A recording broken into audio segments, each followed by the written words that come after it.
Thank you so much, Prithvi, for joining us on this podcast at Dawdle.live. Thank you so much for taking out time on this Saturday morning to share your insights. We've got very interesting set of topics for you. But before we go there, just for the sake of our audience, we'll introduce you first. We'll talk a bit about your experience. So Pruthvi is a seasoned operations and transformation leader who comes with over a decade of experience across global enterprises and consulting engagements. He has led large-scale project management, digital transformation, and customer trust initiatives, including his senior leadership roles at multiple MNCs. Currently, he's a freelance consultant. He partners with organizations to drive operational excellence, process optimization, and scalable growth. I hope this introduction was good, Prithvi. Oh yes, pretty good. I would probably say that it 15 plus years of doing different industries. So I think it's difficult to sum it up in few seconds. Thanks, Prithvi. We'll very quickly go to the first one that we have. So, when you look back at your career, Prithvi, like what is one defining moment that fundamentally changed how you think about leadership as a practice rather than as a position? Yeah, of course, Rishikesh. There are many such instances that we go through, but in my early career, I think this was my first leadership position. There was a training. I was in a very good industry, and it was a banking industry, and there was a training that I was going through to become the manager. So it was a 3 months extensive training. So during that such an instance, I think that shaped the form and thoughts ever since that I have been leading teams. So during that time, the facilitator, he was a world class facilitator who was telling us how do you give coaching or how do you lead people, right? And there was a lady sitting right next to me. She was a friend and a colleague, and we both were getting onboarded at the same time. So she talked about an incident where, there was one of the employees within our teams where, in spite of, multiple reminders, and sharing feedback to improvise on something on a certain metric that they were not trying to that they were trying to achieve, the person was not improving. All right. And here we were talking about the facilitator in all his glory. He was telling that you should always, assume that it's a skill issue, not a will issue. But this is the real incident where this employee was basically coming late to work. And she mentioned that I've told him 100 times the same thing, not to come late. And it's impacting the rest of the team, the metrics and morale and several other things. And the employee did not change. And the facilitator left me with an important lesson. I would probably say the lesson that I still follow is there are two ways to look at any incident, right? When something doesn't go right, when you are in a leading position, when you have 100 or 200 or even 10 or 2 people with you can either assume that to be a skill issue or a will issue, right? And that defines, let's assume that I think Rishikesh is not understanding what I'm going to say. Or I think that Rishikesh is incapable of understanding what I'm going to say. So either it's your skill or will. And what happens is, if I consider that to be your skill issue, right, I will put in the effort to explain it in detail like I'm doing it right now. But if I think it's your will issue, my effort will be diluted. And he left with one statement saying that you, dear ma'am, you have been giving this feedback probably, 100 times, like you mentioned, maybe, an exaggerated version, but maybe 10 plus times you have repeated the same thing and you're expecting the employee to change. Did you change your approach? Did you assume that your feedback is not as effective as you are giving? Did we go into exploring 10 other methods? And now that you assume that it's a will issue, you stop putting that effort, and you're left with one word saying that a fish shouldn't be judged based on its capacity to climb a wall. And I think that is what shaped the entire career that I was working on. So every time I meet someone new, or any team for that matter, more about how do I leverage their forte rather than talking about the opportunities or skill sets that are not part of their forte. So I think, yeah, that's the biggest lesson. I think I still live by it, and most leaders should. And that's going to define your leadership. And it was never about the title. Even in a very small setup or a group, even if you're a part of the team, you will be looked up to if you treat people right. And if you assume and work in such a way that you treat them that it's a skill issue and it's never a will issue, then your efforts will be fine. And I'm sure everyone can pick up. We are not doing rocket science in any corporate, in most corporates. So I think we're good. This is insightful. So, what if there is a will issue? Yeah. So, like I said, see, did you wake up today, or did anyone wake up in any day and mention, okay, today I'm going to not do something? All right. When was the last time? Like, I can't think of a day. Every time you wake up, every time you go somewhere, always have a purpose that I am going to do this. right? So your assumption that it's a will issue itself is diluted, because I didn't come here, or you didn't wake up today thinking that, okay, today I'm going to ask this, not going to do this. You will wake up and say, I will do this. And that is the only direction, if you're able to go in that direction, that you think, like, in all the history of things, be it in any kind of mythological or non-mythological books, always it says one thing, that think good, do good, all your good thoughts will be vibrated across the universe and it'll come back to you. So I think that is an approach. It comes with practice. It's easier said than done. In the initial phases, it might seem like, okay, what I'm saying, there might be very few people who could relate it to that. When you are an average of that 5 people that you talk to. But one more thought on that is, you're an average of the 5 thoughts that you have in your day. So if you are having a concern in that thoughts, right? Like, okay, I think this person X has a will issue, then I think it's more talks more about you rather than that person. That's how I would look at it. So yeah. And when we saw your profile, Prithvi, like, you have transitioned across operations, project delivery, and large scale transformation roles. Do you remember one incident where you realized that you were no longer just executing the work, but actively shaping business direction? Yes, in fact, the interesting thing I could talk about that is, I was given a very small responsibility. I was into marketing in the early years, into brand marketing. So during that brand marketing campaign, I was doing a very small role where I had to design the logo of a certain IPO or a company that I was being a part of. And to design that logo, obviously, you have to go through 1,000 approvals, because it was a very large organization. So I had to involve X number of stakeholders, talk to people that I wouldn't probably normally interact with. So I need to first find out who they were, and then get the approval, and then go for the design. And designing a logo is a very simple thing. Even back in the day, or even today, if you see, it is looked at like, okay, it's just a logo. Back in the day, when I quickly did my exercise and I was being paid very decently well, not outstanding that I should put like 20 hours of work into it. It's a 2-day job. I did my research, went back to my, that time I was reporting to an AVP. So I went to my AVP and presented the 3 options of those designs, saying that, you know what, these are the 3 that I could come up with. You could use whichever you like. And, what he mentioned was, it was a feedback, I would probably say. I think the feedback was very simply put, that do you realize that this very logo will be used for the organization at least for the next X number of years, at least 3 to 5 years, until something transforms in the entire industry.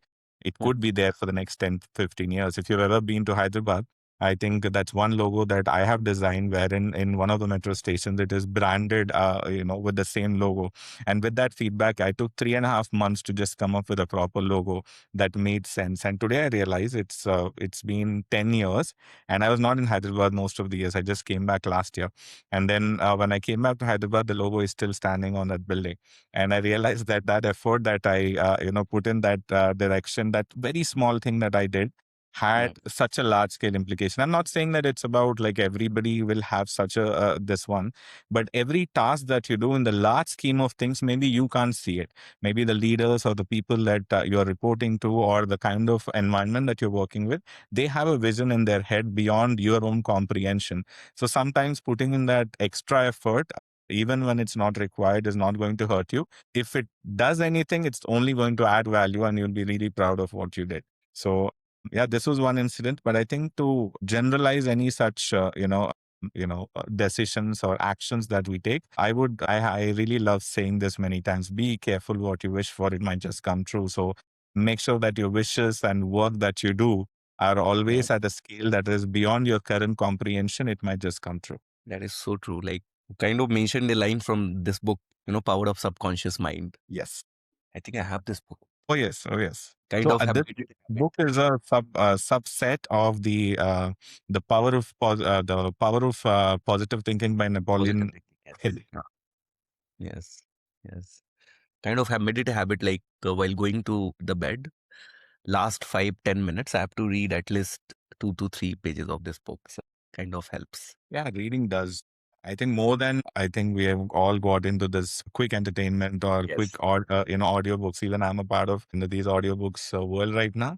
But reading keeps your imagination limitless. It's how far you can think. So I think that's why people say that read more, because your brain will open up, those portals that you probably wouldn't have access to if somebody told you how you should listen to it. But if you told yourself, which is when you read, you will have a different perspective of how you imagine that. So I think that's why it's a good practice to read, I would say, for anybody. And also, Prithvi, you have led very large, globally distributed teams. Uh, could you share one story that reflects what it truly takes to scale beyond titles and organization charts? Yeah, of course. The last team that before I, went into multiple organizations, I think one of the teams that I led was almost like 400 plus people, and they were not in placed in one country. They were distributed across the globe. So somewhere in Europe, different time zones, different cultures, and one of the most effective shifts I've made, like I would probably say, instead of having those prescriptive instructions, right, to a 500 massive people, even if I had like 40, 50 managers or a middle level management who is helping me manage them, prescriptive instructions is not going to work. We have tried, every company has tried. I'm sure you know that when there are like rules and rule books that are set up, you'll always find leakages. You'll always find that scaling at some point gets stagnated. Instead, I have worked with leaders who have made this a part of the culture itself. And culture is a very subjective word, right?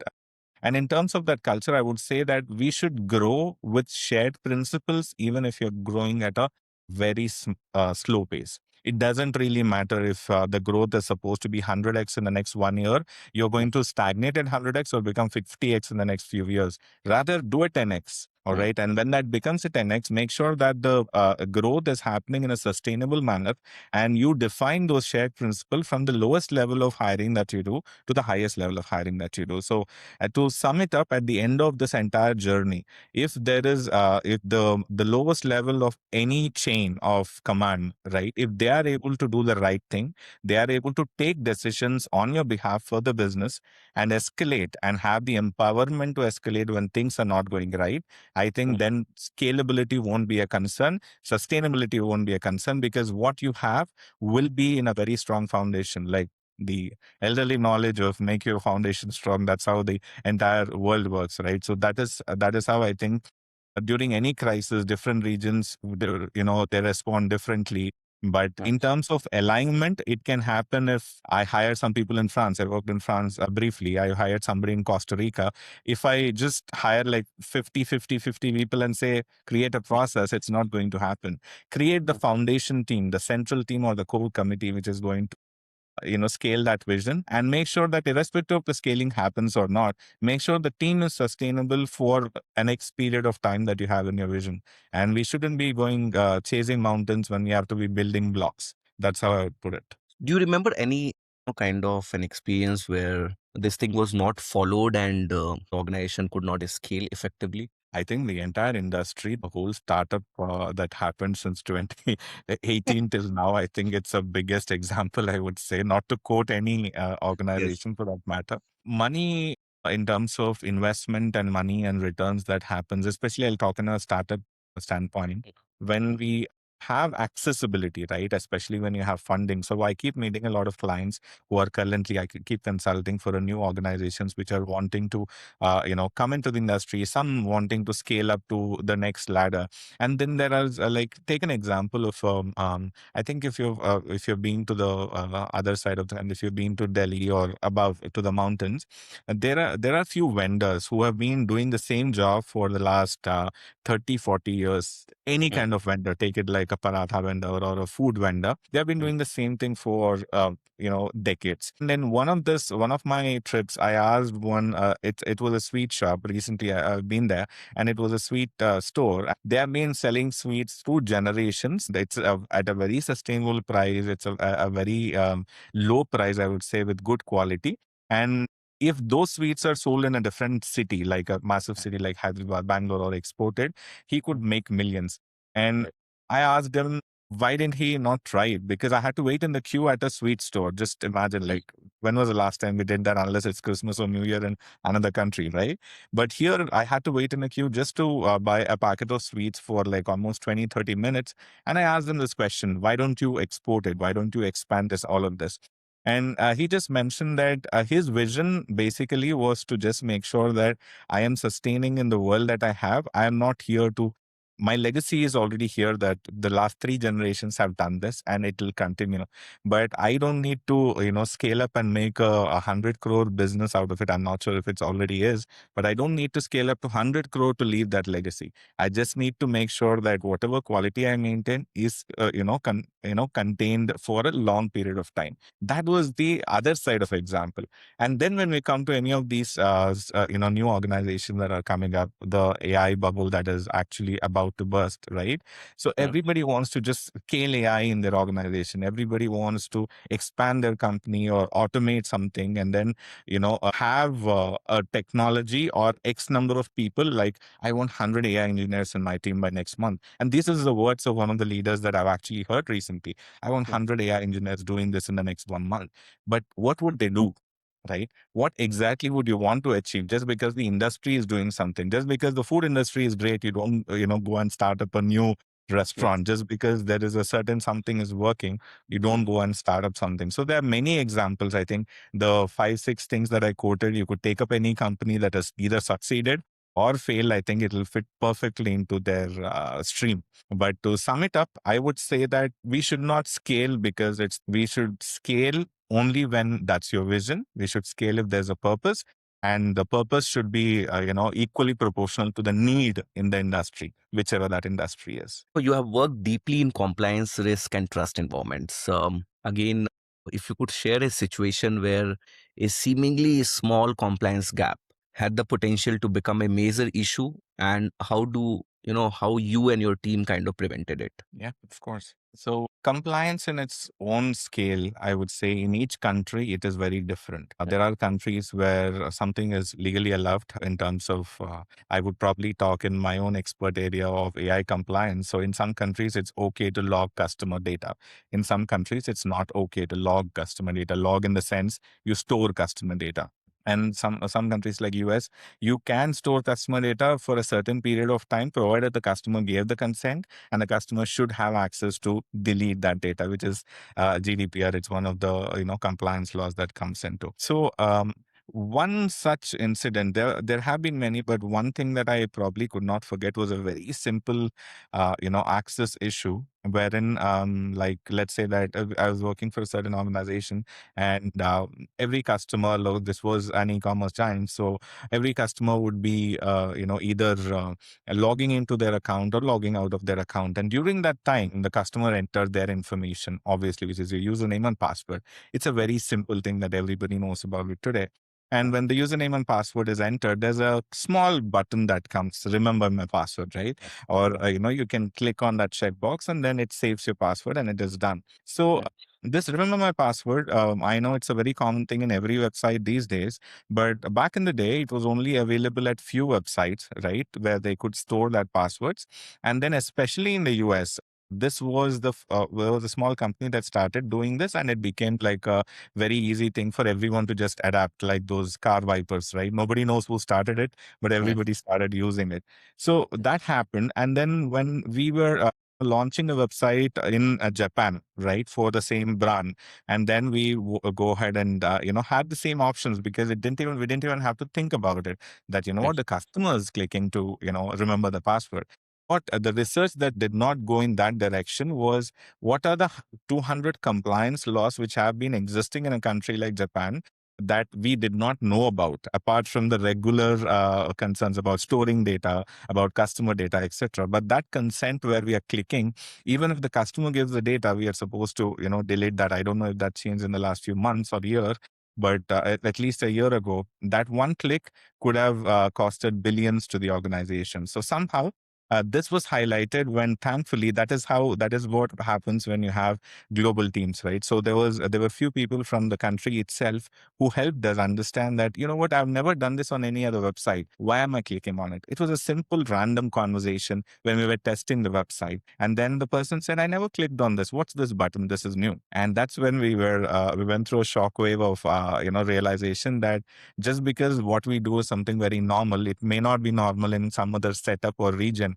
And then we did a little more research. We didn't even have to go to a legal team. We just had to Google initially. And then we were left in a shock that, okay, I'm glad we did the testing. It was 2 days away from the launch. We delayed it for weeks, I think almost 6 weeks, that we had to delay the launch because we had to get the permission to either enable that button or disable it. So it's a very simple thing. It's a very silly thing to even talk about that. How could the senior leaders, the product leaders who are launching such a big website in such a big country forget it? And that's what happens, right? When you're looking at a eagle eye view and the bird eye view, it's very difficult to go into the nitty gritties of this. And that's why you need the every level of your team to have that kind of exposure and access so that they can point out these things to you. Otherwise, we could have just launched it. We wouldn't have known about it for probably a few years until some customer somewhere or somebody who's not happy about it or some legal authority would come back to us biting with $1 million fine. So yeah, that was an interesting one. It has started happening these days quite often. Yes.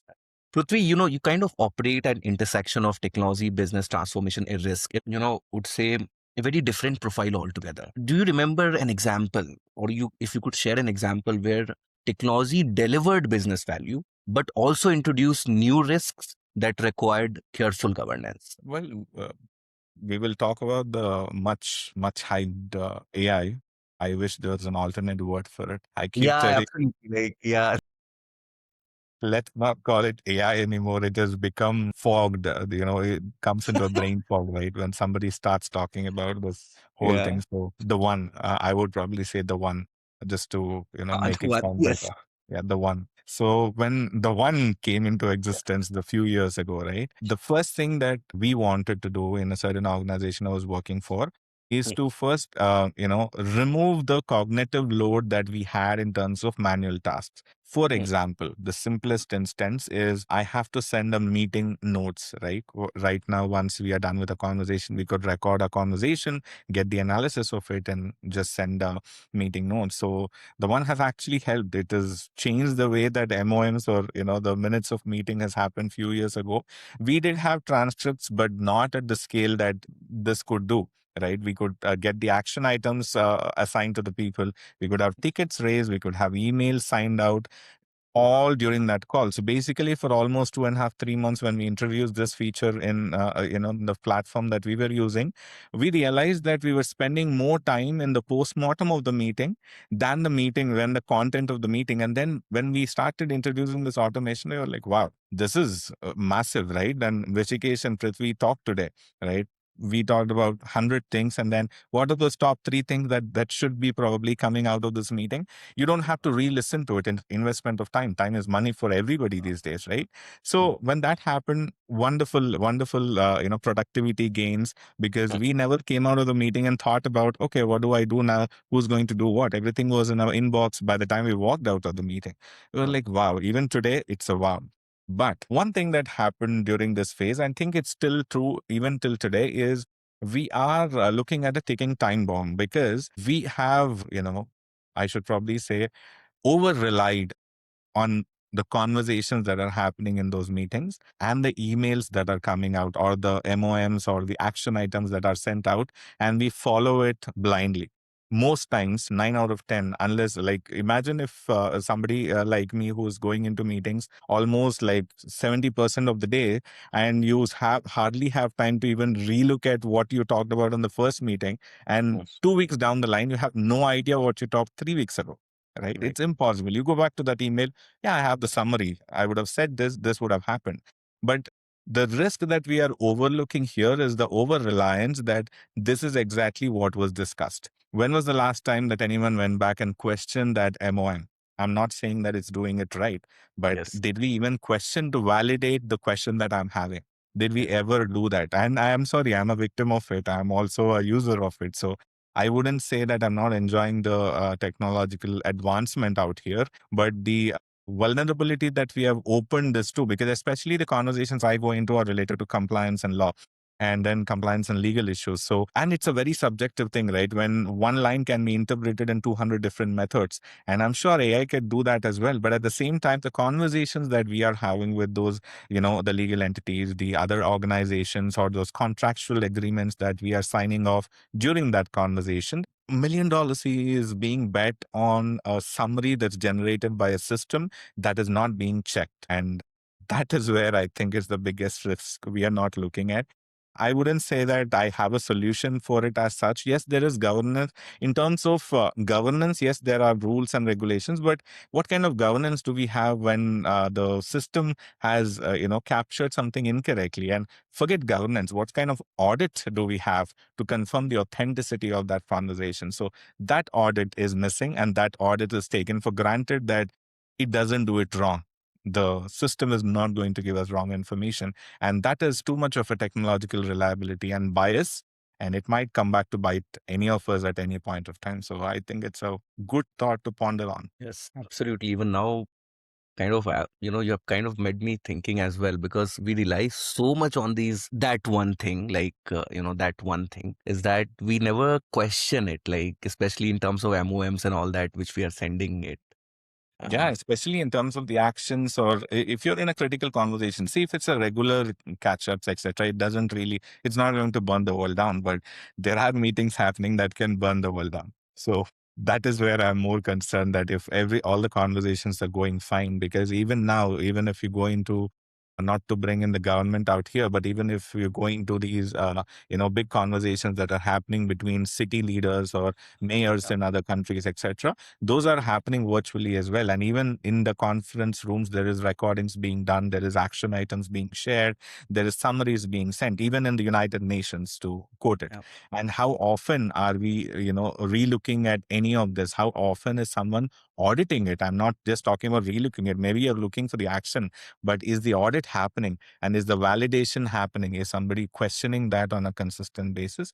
I'm not really sure. Right. Now, related to this, I've got a question on that one, is that, you have driven initiatives involving AI alongside governance frameworks. Can you share a use case where AI improved outcomes but raised important questions around ethics, privacy, or accountability? But I think we are in one of them right now as we speak. We have something called a wake word for every smart device, right? And it's a common thing. I'm sure you know, we call Siri or Google or Alexa or XYZ. These names, you can customize it. So you can call it and wake it up to talk to it about different things, right? And that is great advancement. So when we were launching this in the early years, before, there were only 2 or 3 giants who had this option back in the day. I was working for one of them. And when we were introducing this voice assistant, as we would call it simply, right? We have a wake word based on which there's a question followed, there's an action. Back in the day, there's not much we could do with it, right? All you could do is what's the weather, right? Can you put an alarm, or simple task is what we could do back in the day. Even till today, maybe you are using it for 100 reasons, but that question remains. And the question is, so when we have this wake word happening, how does the device wake up when the wake word is happening, right?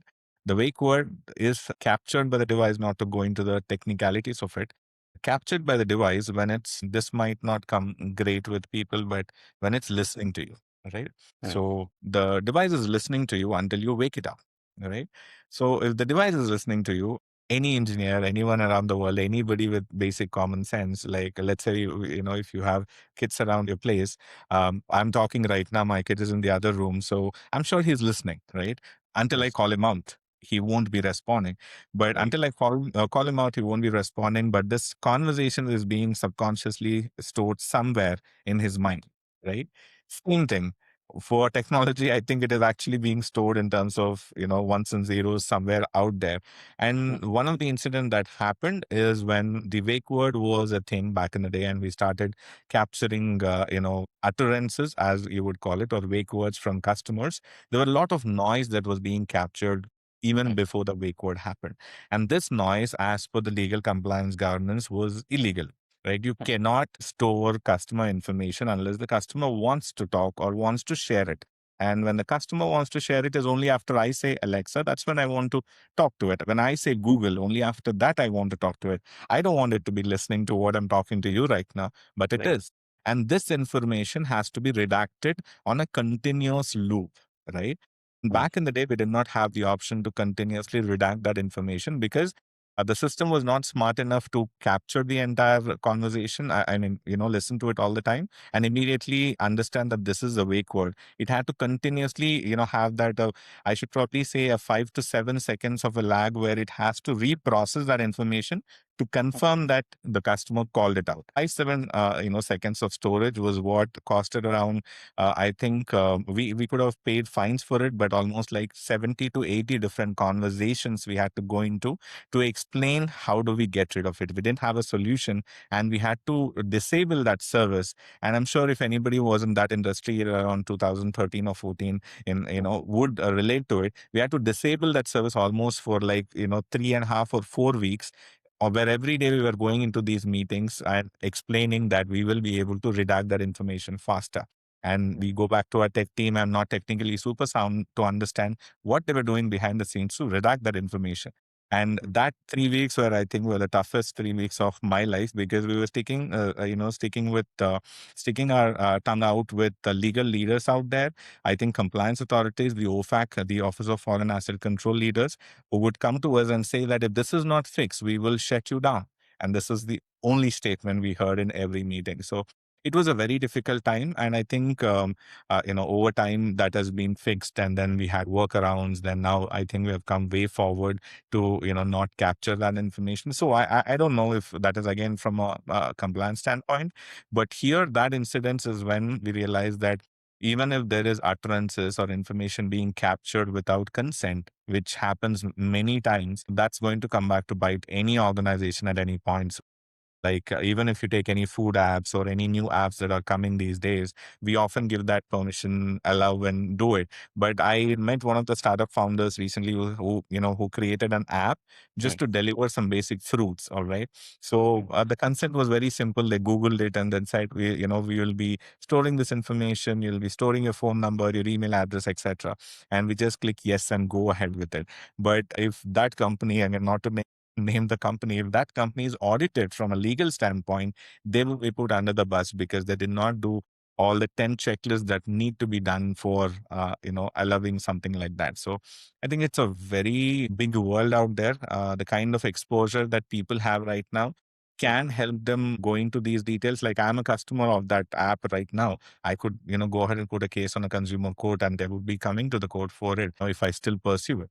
So that's the kind of risk we are walking along with, hand in hand.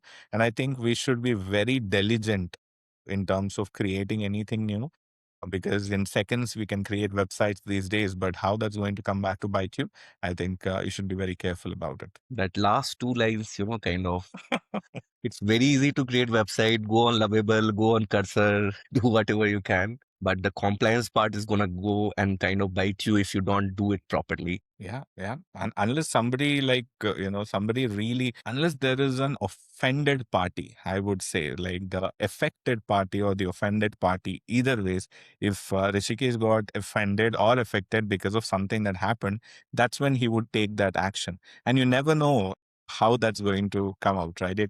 It's a person at the end of the day. It's not an AI that, okay, because I did not say this word, he won't be offended or she won't be offended.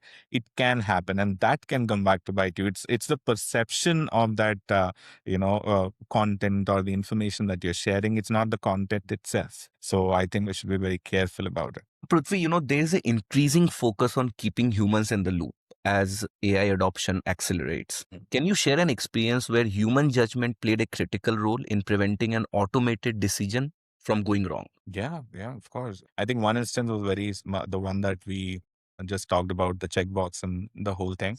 But there are, I think, in every incident, every initiative that we have for AI, there are, even before we go into it, we really need to define what's the high, medium, and low risk initiatives that should be part of AI. And anywhere it is medium or high, we should have human in the loop, unless we have a study that is entirely done with a pilot, making sure that at the end of this X number of cycle or a sprint cycle or a 6 weeks or 6 month cycle, that we have enough data to validate that the medium risk has become low risk, because we have validation that this is resolved. But many such incidents happen. It feels bad to say that even if you talk to any great leader around the world, there would be a lot more failures than successes, they would say.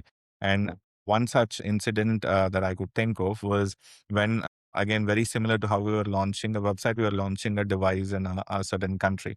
And this device was a medical device. It's more like a smart band, fit band. It could give information about, your body's metabolism, BMI, your heart rate, etc. So these are the information that this was capturing, and the from this was after AI came into play. So it was very easy to go through all the possibilities of what can go wrong, what should be fixed before. We had an entire engineering marvel team, I would call them. Like they did all the research possible in the background to make sure that from a compliance standpoint as well, we don't have, I was a compliance leader there, so we don't have any concerns as such. And everything was going great. And we took the approval. We had some devices shipped across the globe for our sister teams, our, secondary teams who did that testing on site. Everyone was excited. Even I was excited to wear that smart band for the first time. I was one of the 50 people using that. This could become the massive next big thing in the future. So imagine testing that, and you would have that pride for yourself, right? So the automated system has checked everything. The approvals were done. The legal compliance approvals were done. The device was out. We were testing it. Everything was going great. And at some point, after that, we have a certain, everything comes with a deadline, right? We have a target date and then we work backwards towards it. So we were working on that backward date, that by date X, we'll have to give our feedbacks on any developments or improvements, and then the device will be in the market. And in the market, it means it was in the US market. Open to all, anyone could buy it. There was marketing, branding campaigns happening. So good story. But that is when there was one complaint that came from a very remote place in in Europe when they were testing this device, that they were having some allergic issues. All right, and this had nothing to do with allergies, right? So. Our organization actually sponsored their entire medical history to understand if that had anything to do with the device. And to our surprise, it was very simple that the material that was used to make that device, right? And the material that was interacting with the skin was perfectly fit. There was no issue historically as such. But there are some I don't know the technicality of that biology, but there are some cells that are not even cells, particles that get attracted to some a genetic history is what we were told. That's the best I could put into. So those particles rest in some people, all right. And because of those particles, when they interact with the material that we were using for the device, it could cause a very bad infection. And it was not life threatening, but it was still an infection that could put us under the bus in terms of compliance for FDA. So at that point, like to say all of this, the entire journey we did on marketing campaign, everything had to be stopped for a while to reflect on what did we do wrong in this entire exercise. And what we did wrong was we did all the checks as required by the system. The possible check that we did not do is that even in terms of usage also we were doing pilot. But what we did not do is that there could be implications which is beyond our comprehension, I would probably say. And same thing applies to any new technology, any new feature that you select, any kind of new automation that you do. Understand that there would be the reason you need. So the example and this, I'll sum it up. The reason you need human in the loop for any new automation is because there will be risk that you can't comprehend as of today. And that's the reason. Even if the AI is best, even if the technology is best, there'll be reasons, there'll be things that you can't comprehend today, which is why you should have human in the loop. And I would encourage most corporates, most world-class companies right now to not rely on. I think some companies are going back to hiring more people in that massive drive when they were fired because there was AI. So I think it's a change happening, but I think it has to be seriously looked at. This was great. Yes, because it's humans who can create reality, who kind of can be, creative enough to say, think beyond what is not now. When it comes to AI, it just takes the past info into consideration for telling something. That is true. See, even to add on to that, they say that there's agentic AI and all the others which can create those realities and do it for you. But at the end of the day, there are risks that you don't see. And what is this whole AI for? It's AI is not for AI. AI is for humans, right? Yes. AI is for humans, which is Yeah. why you have humans in the loop when you are creating something big. Prithvi, now the last one, and maybe a tough one because you have to tell us one. What is the toughest people leadership lesson that you have learned while building these high performing teams in such high, fast paced and high stakes environment? Like you said, it is tough because it's hard to sum up in one word or one line. What's that lesson that I would have learned? Let me just take a moment to reflect. It's rare that we get to reflect very often, like on these Yes. things. Go with the flow. We, Yeah. been through so many years that you just go with the flow and say, okay, this could have helped me.